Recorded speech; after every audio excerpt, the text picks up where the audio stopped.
درود پڑھنے والے شخص پر درود پڑھنے کے دوران اگر رکت طاری ہو جائے تو سمجھو جواب آ گیا۔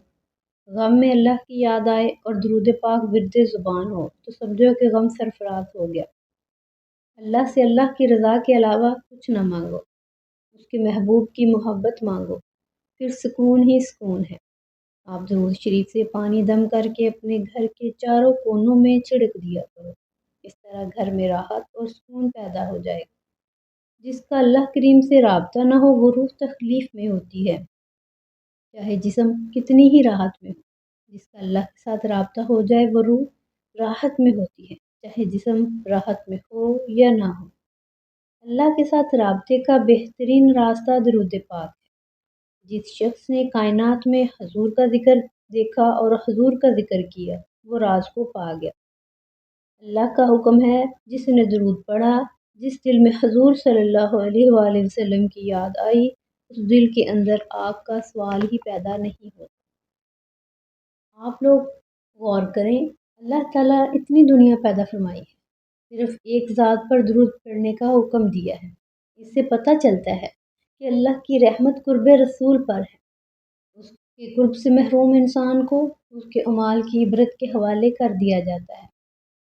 آپ صلی اللہ علیہ وآلہ وسلم کی یاد میں رہنا درود ہے۔ آپ وہ کام کرتے رہیں جو اللہ کو پسند ہے۔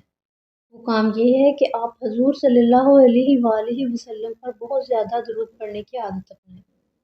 حضور صلی اللہ علیہ وآلہ وسلم سے محبت کرتے رہیں، اس سے اللہ کی رحمت کو ویسے ہی جوش آ جاتا ہے۔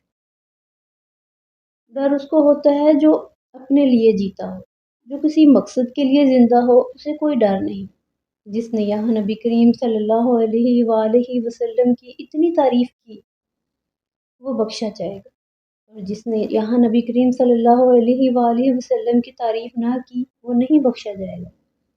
راز یہ ہے کہ میرا ہونا اس کے فضل کی دلیل ہے، اس کا ہونا میرے یقین کا انجام ہے۔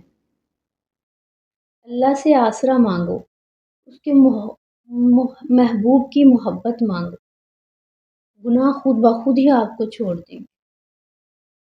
آپ کے ساتھ اگر کسی نے زیادتی کی ہے تو اس کے دو فیصلے ہوتے ہیں، یا تم اس کا فیصلہ کر لو یا اس کو اللہ کے حوالے کر دو۔ بادشاہ کا جرم جرموں کا بادشاہ ہوتا ہے۔ ڈپریشن آ جائے تو عبادت کرو، پھر بھی ڈپریشن آ جائے تو خیرات کرو، پھر بھی ڈپریشن آ جائے تو محبت کرو، اگر زیادہ ڈپریشن آ جائے تو معصوم بچوں کو ساتھ رکھنا شروع کر دو۔ غصہ اس لیے آتا ہے کہ آپ اس انسان کو تربیت اپنے مزاج میں کرنا چاہتے ہیں، حالانکہ ہر انسان کا اپنا مزاج ہوتا ہے۔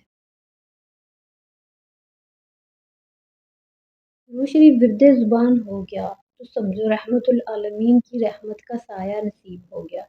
اگر آپ باادب ہو گئے تو سمجھو فیض ملنا شروع ہو گیا۔ دعا کرو اللہ مہربانی فرمائے رکھے کہ زندگی آسان کی خدمت میں گزارے، حضور کی محبت میں گزرے،